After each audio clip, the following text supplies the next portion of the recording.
នោះវាលើសពីឈឺចាស់ទៀតថ្ងៃលើសសារបងប្អូនខ្ញុំវាទទួលរងគ្រោះគួរសមដែរអញ្ចឹងណាទឹកភ្នែករបស់ខ្ញុំនេះព្រាបក្តៅណាស់ខ្លួនឯងពិការអញ្ចឹងអត់មានពាក្យអីជួយនិយាយកើតទេសម្រាប់ជាតិដោយសារខ្លួនឯងអត់បានជួយអីបានទេពួកយើងពិការហើយខ្ញុំអាណិតខ្ញុំស្រឡាញ់កងទ័ពណាពីមុនខ្ញុំក៏ខ្ញុំអតីតកងទ័ពដែរដោយសារខ្ញុំមកព្រំដែននេះព្រោះតែរឿងជាតិដូចគ្នាឯងហើយលពូមានអារម្មណ៍រំភើបកក់ក្តៅដែលបានក្រុមហ៊ុន Boost Strong គាត់មិនទុកបងប្អូនជនភៀសសឹកចោលគាត់តែងតែបន្តនៅសកម្មភាពដូចជាឧបត្ថម្ភមិនថាមហូបអាហារឥឡូវបន្តការឧបត្ថម្ភរូបអាងជូនដល់បងប្អូនជនភៀសសឹកនៅតំបន់នេះបាទហ្នឹងហើយសូមអរគុណដល់ក្រុមហ៊ុន Boost Strong ដែលលោកបានគិតគូរដល់ពលរដ្ឋដែលបានភៀសសឹកហើយគាត់បន្ទុកឲ្យពលរដ្ឋនៅឯកោតែឯងអញ្ចឹងណាហើយគាត់មានទឹកចិត្តជួយណាយកជជុះខ្វៃអញ្ចឹងជួយមហូបអាហារទៅស្បៀងអាហារផ្សេងហ្នឹងយកមកជូន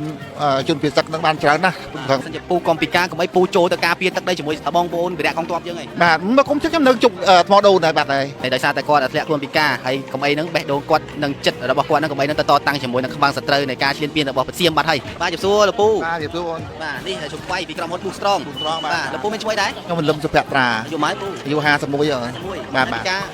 តាំងពីអាយុម៉ែពូពិការហ្នឹងប្រហែលជា2ឆ្នាំហើយពូលើឈាម2ឆ្នាំហើយបាទអូលើឈាមណោះបាទដល់ពេលរត់ជំនះអញ្ចឹងផ្ដល់ផលវិបាកយ៉ាងណាខ្លះទេ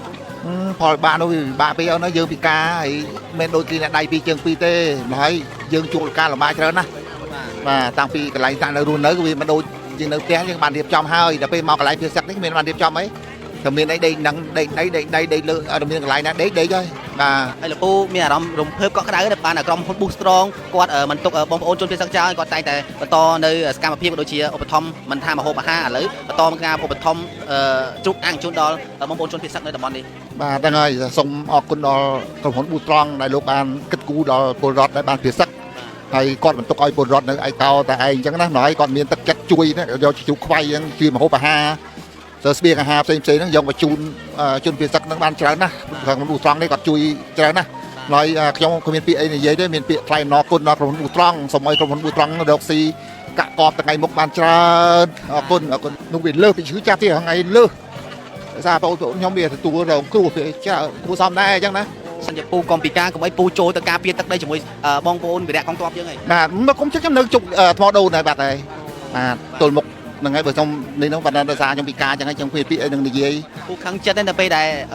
ស្រាប់ពេលដែលប្រទេសកំពុងតែមានជួបការឈ្លានពានហើយស្រាប់ពេលពូពិការអត់បានចូលទៅក្នុងការជួយការពារទឹកដីនិយាយវាខឹងនឹងប្រហែលអីនៅខឹងខ្លាំងណាស់ប៉ុន្តែខាងគ្រូឯងពិការហើយគឺខ្ញុំនិយាយអត់ចេញដែរ